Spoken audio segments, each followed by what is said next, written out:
n'êtes pas assis à 1 mètre.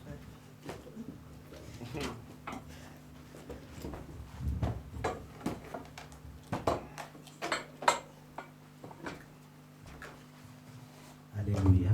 Amen. Alléluia. Nous rendons gloire à notre Seigneur qui nous donne la vie, le privilège d'être là.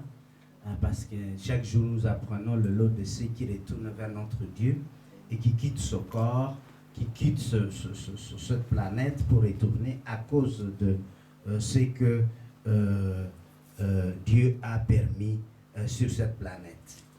Alors, le message d'aujourd'hui est la continuation des messages qu'on a déjà depuis 2 dimanches passés, à savoir que le 23, nous avions parlé du cri des chrétiens. Hein? Quand le chrétien crie à Dieu, hein, c'est le cri du désespoir, alors Dieu l'écoute, il l'attend et il le délivre. Alors, ce matin, je voudrais commencer d'abord par une parole que le Seigneur m'a donnée parce que nous étions à prière pour le mari de Maman Françoise, que nous connaissons tous, qui est à l'hôpital, et pour lequel nous savons ce qui se passe dans son corps. Et le Seigneur m'a donné cette parole que je voudrais partager, à partir de laquelle vraiment nous allons nous étendre dans ce que Dieu a initié, à savoir que malgré tout ce qui se passe, Dieu écoute nos cris, Dieu écoute nos prières, si nous crions avec désespoir à lui. Nous avions déjà défini que ce cri vient parce qu'il y a une situation qu'on ne peut plus tenir, en particulier cette situation qui concerne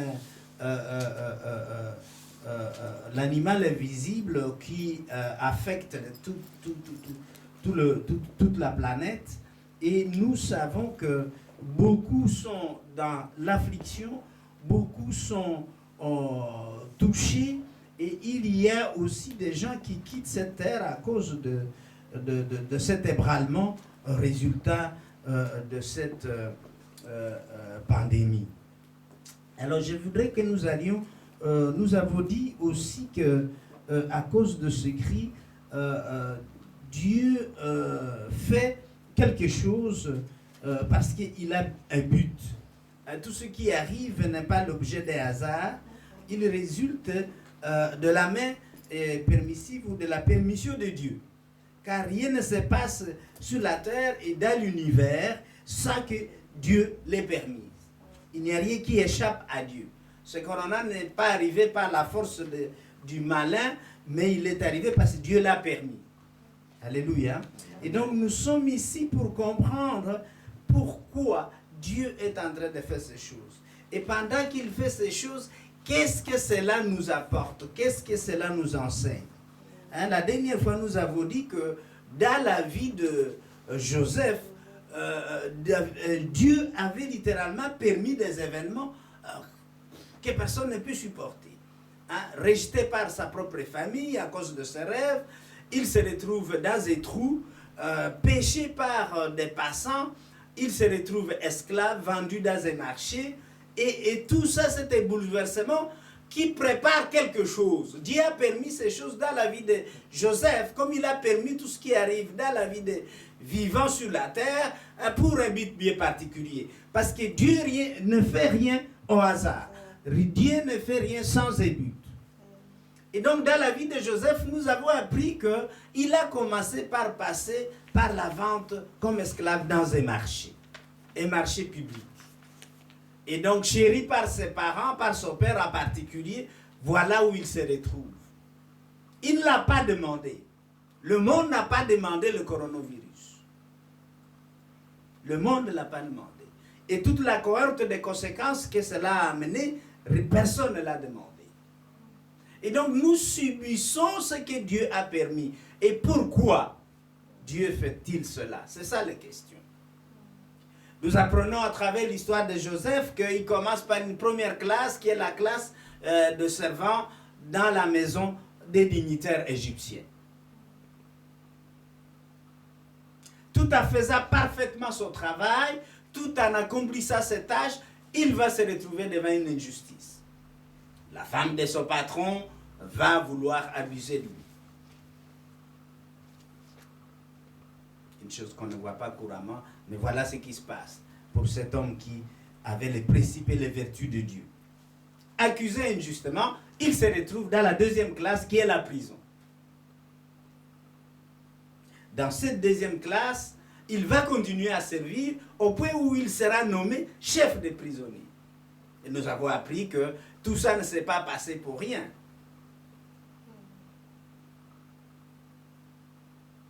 Prisonnier lui-même, il est promu au rang de chef des prisonniers à cause de sa conduite et des services qu'il rend.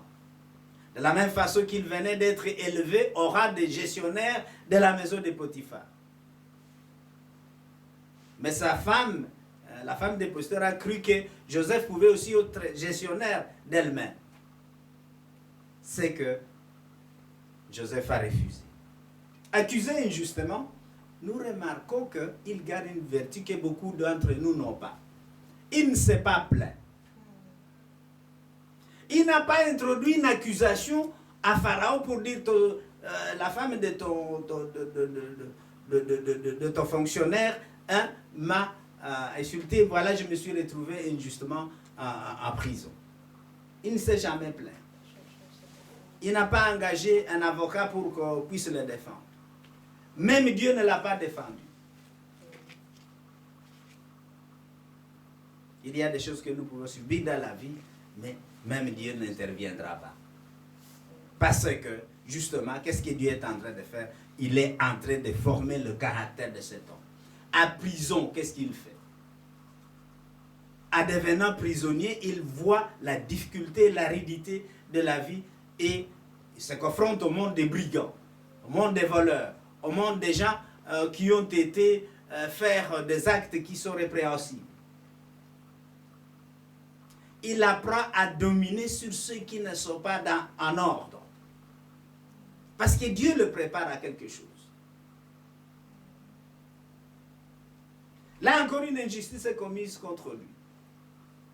Un homme ou deux hommes font un pacte avec lui après qu'il leur a rendu service pour interpréter leur rôle. Et ça se passe exactement comme il a dit. Ils lui ont promis une chose, mais qu'ils ne feront jamais. Il ne s'est pas plaint non plus. Ça, c'est la vertu du caractère de Joseph. Un Joseph ne se plaît pas. Un Joseph endure l'aridité de la vie parce qu'il est en apprentissage.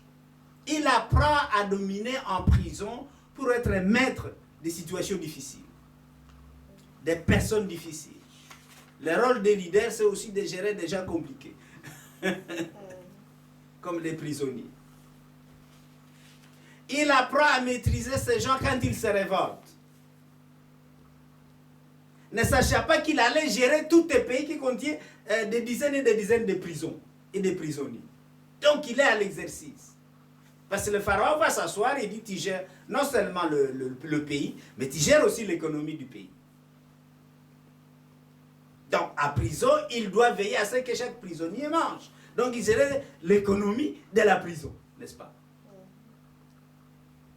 Donc, dans cette deuxième classe, il commence à gérer des entités. Pas tout le pays, mais une commune par exemple.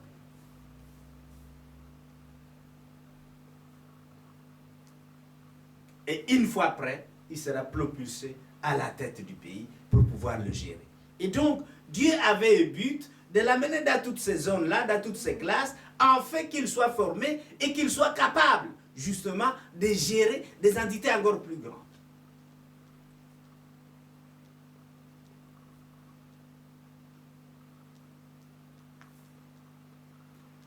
À qui beaucoup a été donné, à celui-là, on demandera beaucoup aussi.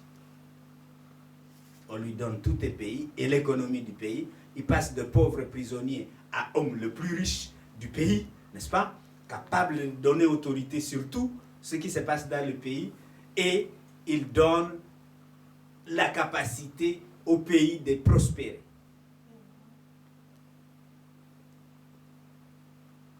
Des outils auxquels il n'a jamais rêvé quand il était tout petit. Mais il reçoit non seulement la sagesse, mais aussi l'intelligence. Nous avons parlé de cela. cette histoire éloquente montre clairement que Dieu ne l'a pas mis dans cette position pour rien. Il y avait un but. Le but, c'était qu'il gère l'Égypte au temps de la famine et que, comme la famine s'est répandue en Israël, il puisse aussi sauver les enfants d'Israël. Donc le but n'était pas seulement de sauver l'Égypte, non, certainement pas le but premier de Dieu. Le but, c'était que Joseph le précède pour aller gérer un pays qui permettra de sauver son peuple d'Israël. Le coronavirus, mes chers amis, n'est pas là pour rien. Plusieurs vont se tourner vers Dieu. Il est venu pour sauver le monde. Tout le monde a vu ce qui se passe. Personne ne pourra dire qu'il n'a pas entendu parler du coronavirus. Et qu'il ne pourra pas réaliser qu'il y a une force supérieure à l'intelligence des hommes sur la terre, qui a permis que cet événement arrive. Et qu'au cours de cet événement, tout le monde est appelé à méditer sur sa vie.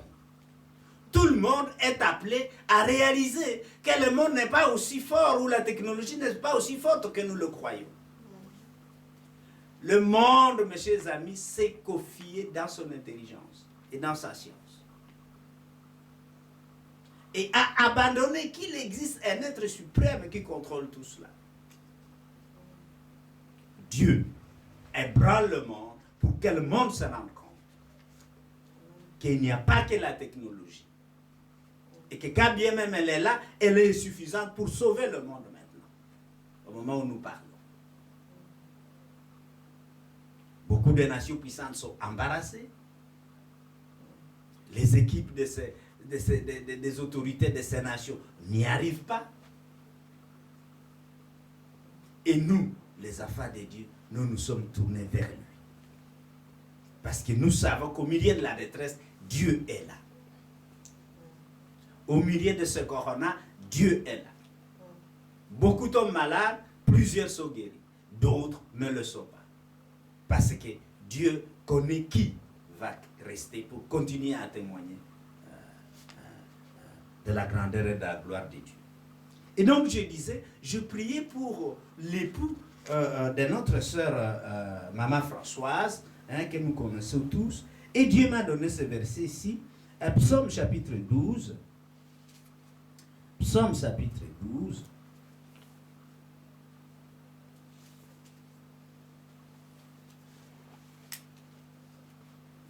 Et nous lirons les versets 6 et 7. Ça, c'est la parole que Dieu m'a donnée à la suite de la prière pour cet homme. Il est écrit, parce que les malheureux sont opprimés et que les pauvres gémissent, maintenant, dit l'Éternel, je me lève, j'apporte le salut à ceux contre qui l'eau souffle. Ça, c'est ce que Dieu dit. Et il confirme en disant, les paroles de l'Éternel sont des paroles pures. C'est un argent éprouvé sur terre, au creuset, et 7 fois épuré. Telle est la parole que Dieu a dite. Et quelle est cette parole? C'est la parole qui dit que parce que les malheureux sont opprimés et que les pauvres gémissent, maintenant dit l'Éternel, je me lève, j'apporte le salut à ceux contre qui le souffle. Parole du Seigneur. Nous comprenons que cette parole, sera, le verset 7, est une parole pure qui a été éprouvée 7 fois au feu, au creuset, au fourneau. C'est une parole pure parce qu'elle représente Dieu lui-même. Et donc, parce que les malheureux, qui sont ces malheureux, ce sont les gens qui sont affligés par ce coronavirus. Ce sont ces gens qui sont sous le désespoir en disant, oh, peut-être après-demain je serai mort parce qu'ils sont sous respirateur.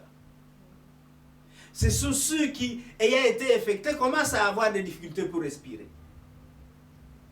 Ce sont ceux qui, ayant perdu un frère, une soeur ou une maman, comme je prends, il y a une église, une cascade des morts, ici à Bruxelles, eh bien, ce sont des personnes malheureuses.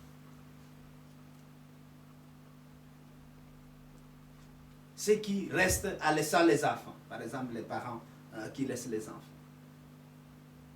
Les enfants ne savent plus quoi faire. Mais Dieu dit, maintenant, je me lève, j'apporte le salut. J'apporte le salut. Le coronavirus produit des malheureux et des pauvres. Mais Dieu dit, j'apporte le salut. C'est en lui que nous allons trouver le salut, mes chers amis. Le confinement, c'est bien, c'est les méthodes des hommes, mais ils sont inférieurs au salut que Jésus apporte. Tout le monde, quand il veut guérir d'une maladie, il cherche le meilleur spécialiste, n'est-ce pas? C'est lui qui peut donner le meilleur traitement dont il sera assuré que franchement celui-là connaît son travail, il est expérimenté, ça pourra marcher. Eh bien, entre Jésus et les méthodes que nous imposent les nations ou les autorités des nations, eh bien, c'est Jésus qui guérit. Comme je le disais dimanche passé, eh bien, les gens étaient confinés à Jéricho, n'est-ce pas? Toute la population de la ville était bien confinée, enfermée, et même on a mis des barricades sur les entrées de la ville. Ça n'a pas suffi. Tous furent décimés, sauf une famille qui s'était tournée vers Dieu. Rahab. Le confinement, c'est sûr, c'est bien, mais tourner nos regards vers l'Éternel qui apporte le salut, c'est nettement mieux.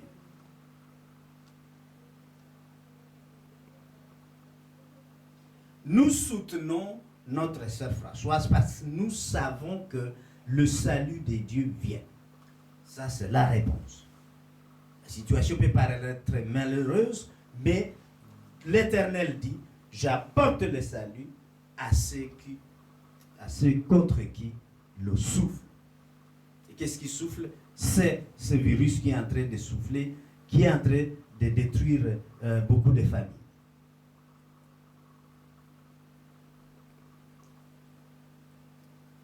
Pourquoi Dieu se préoccupe des malheureux et des pauvres pendant cet ébranlement, ce tremblement de terre qu'il a permis sur la planète?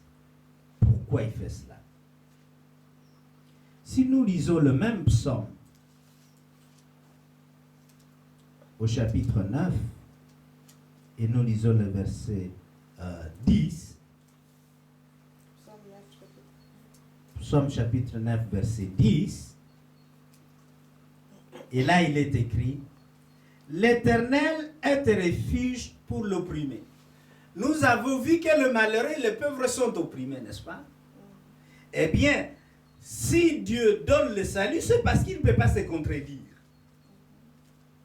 Il dit, je suis un refuge pour l'opprimé, un refuge au temps de la détresse. Ça, c'est ce qu'il dit dans le verset 10 du chapitre 9 de Psaume. Et donc, si Dieu vient vers le malheureux et le pauvre à cette période, c'est parce qu'il est le refuge sûr. Si tu te réfugies à notre Seigneur Jésus, le virus peut venir tuer en sécurité. Ceux qui se confient à l'Éternel, du psaume chapitre 2, verset 12, ne sont pas déçus.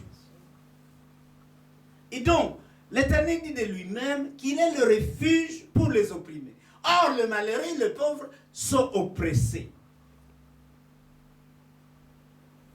Et donc, le coronavirus, aujourd'hui, c'est une forme d'oppression.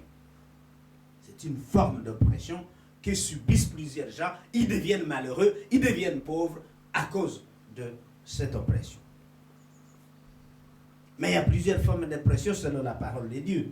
Nous nous rappelons dans Luc 4, versets 18 à 20, où Jésus disait, l'Esprit du Seigneur est sur moi pour délivrer pour annoncer une bonne nouvelle, hein, aux pauvres. La pauvreté, c'est un oppresseur.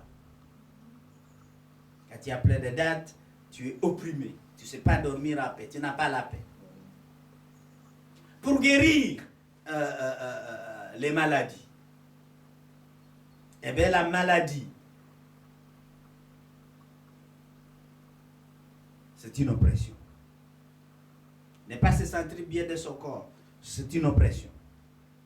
Pour guérir ceux qui ont le cœur brisé, eh bien, quand le cœur est brisé, ça veut dire que tu es affligé. L'affliction touche beaucoup de familles aujourd'hui. J'ai appris hier qu'à Liège, il y a énormément de Congolais qui décèdent. C'est triste, mais c'est une oppression qui ravage ces familles. Parce que les gens, ils ont dit, comme on a fermé les restaurants et les cafés, ils vont continuer à faire ça dans des parcelles à la maison, quelque part. Continuer la fiesta là-bas, boire les bières, danser, jouer, etc. Oubliant qu'ils sont en train de se contaminer entre eux. Maintenant qu'ils voient que beaucoup d'entre eux meurent, ils commencent à se mettre à obéir les instructions des autorités. Donc, nous avons un refuge, hein, c'est l'Éternel. Et quand l'Éternel se lève, c'est parce qu'il sait qu'il est le meilleur refuge pour une personne qui est malheureuse ou qui a subi les assauts de la pauvreté. Je disais que les oppressions sont nombreuses. Nous avons la pauvreté, nous avons l'affliction, la maladie, nous avons aussi la captivité. C'est qui sont prisonniers. Tu es prisonnier de tes habitudes, tu as besoin de délivrance. Eh bien, Dieu nous a oints pour amener la liberté aux captifs, aux gens qui sont opprimés, qui sont prisonniers d'un certain nombre de coutumes, d'un certain nombre de pensées qui ne permettent pas à ces gens de se développer et de s'épanouir. N'est-ce pas? Dieu se lève, lui qui est le meilleur refuge et qui délivre de la détresse, de l'oppression, il se lève pour délivrer et amener le salut à toutes ces formes d'oppression. Mais il y a aussi l'aveuglement. Luc 4, 18 ou 19 dit que c'est aussi pour donner la vue à ceux qui ont perdu la vie, aux aveugles. Donner la vue aux aveugles. L'aveuglement, c'est aussi l'ignorance. Celui qui ne voit pas est ignorant de ce qui se passe. Et donc l'ignorance est une forme d'oppression qui est courante. Et l'ignorance conduit à la mort. Parce que mon peuple périt par faute de connaissance, parce qu'il est ignorant de Dieu. Et tous ceux qui ne connaissent pas Dieu aujourd'hui, eh bien, Dieu a mis le monde à l'arrêt pour qu'il puisse s'éveiller à sa connaissance. Parce que rien ne prévoyait de produire une chose pareille aussi subitement. Même si ce matin, j'ai trouvé quelqu'un qui a ouvert le livre de Nostradamus qui montrait que dans les années 2020, il y aurait une forme de maladie virale qui va affecter le monde entier. Il y a un autre qui a littéralement décrit une infection qu'on appellera la couronne. En fait, on parle de corona, c'est couronne en fait. Et que ça va être une pandémie. Il a décrit ça carrément littéralement et il décrit ce qui se passe en ce moment. Je pourrais même lire cette prophétie qui existe dans les années 70. C'était assez intéressant parce que Dieu ne fait rien qu'il n'a pas prévu de faire.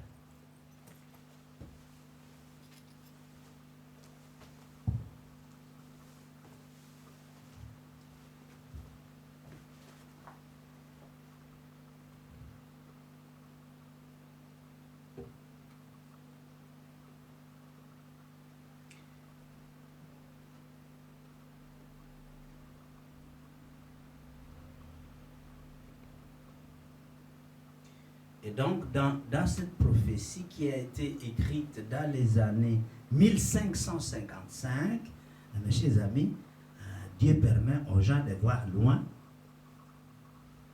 Hein, c'est Nostradamus qui écrit ici. Oui, ça c'était pour la cathédrale de la France. Il écrit que la France aura un jeune président antéchrist. C'est alors que la cathédrale Notre-Dame de Paris brûlera. Et ici commencera la chute de la France qui deviendra l'un des pays les plus pauvres de l'Europe. Prédiction Nostradamus. Alors, concernant le corona, il écrit ici, dans les années 70, il dit le processus de la mondialisation, si puissant soit-il, pourrait connaître un ralentissement notable ou même un coup d'arrêt, hormis un conflit planétaire majeur que nous jugeons improbable. Une pandémie serait l'autre événement de grande échelle qui, selon nous, pourra stopper ce processus de la mondialisation que nous connaissons aujourd'hui, n'est-ce pas? Alors, il écrit ici, toutefois, d'autres événements catastrophiques, comme les attaques terroristes, seraient susceptibles de le ralentir aussi. Mais certains experts croient que l'apparition d'une nouvelle pandémie n'est qu'une question de temps. Donc, eux disaient que ça va arriver. Le phénomène sera comparable au virus de la grippe de 1918-1919, qui, d'après les estimations de ces experts, tua 20 millions d'individus dans l'ensemble de la planète. Nous refusons cela au nom de Jésus. Il n'y aura pas 20 millions aujourd'hui. Nous prions et nous savons que la miséricorde de Dieu va s'exercer. Nous suivons cela dans la suite du message.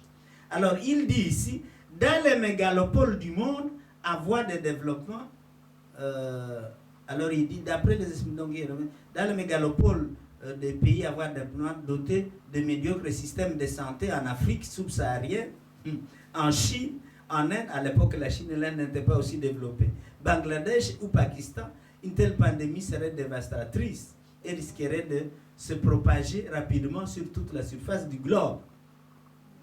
Alors ils disent ici encore plus clairement,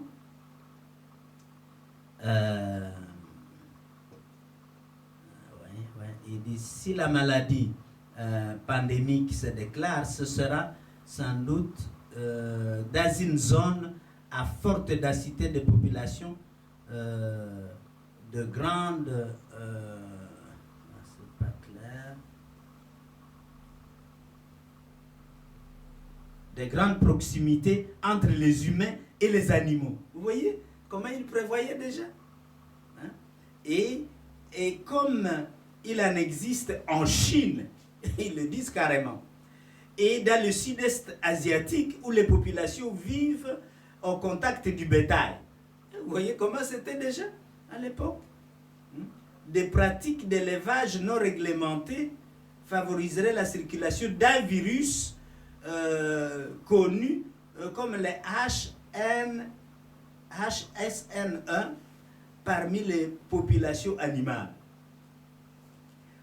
augmentant les chances de mutation d'une source susceptible de provoquer une pandémie pour se propager rapidement. Il suffit que la maladie apparaisse dans des régions à force densité humaine. Voilà déjà quelques prophéties qui étaient là vraiment pour démontrer que l'homme était déjà quelque part averti. Et quand on regarde de près, c'est ce qu'on assiste aujourd'hui dans cette espèce de pandémie. Mais Dieu dit, je viens pour donner le salut aux pauvres et aux malheureux. Voyons encore ici un texte qui est sous forme de prière. Et quand Dieu se lève, eh bien mes chers amis, dans le psaume 68, quand Dieu se lève, eh bien l'ennemi est éparpillé. La Bible dit dans le psaume 68, au premier verset, qui est une des formes de prière les plus puissantes, il dit ceci, Dieu se lève, ses ennemis se dispersent. Et donc quand il apporte le salut aux pauvres ou aux malheureux, eh bien les microbes s'éparpillent. Pendant ma prière, j'ai demandé qu'il y ait des anges autour du lit du mari de notre sœur. J'ai dit qu'il y ait des anges en permanence. J'ai commandé des anges du ciel pour le faire. Hier matin, la soirée, on a appris qu'il allait de mieux en mieux. Gloire à Dieu. Donc, quand Dieu se lève, comme il a dit, je vais me lever pour amener le salut, eh bien, ses adversaires fuient devant sa face. Verset 2. Comme la fumée se dissipe, tue les disciples, ça c'est Dieu. Comme la cire se fond au feu, les machins disparaissent devant Dieu. Voilà ce que Dieu est en train de faire pour nos frères qui sont malades. Et donc nous comprenons que vraiment Dieu veille à se préoccuper des malheureux. Nous l'avions déjà vu que Dieu écoute les cris des justes, mais il écoute aussi les cris des malheureux. N'est-ce pas? Et Dieu aimant et Dieu compatissant, n'est-ce pas? Si nous lisons encore ici quelques textes comme Ésaïe 29, là nous comprendrons pourquoi Dieu fait cela.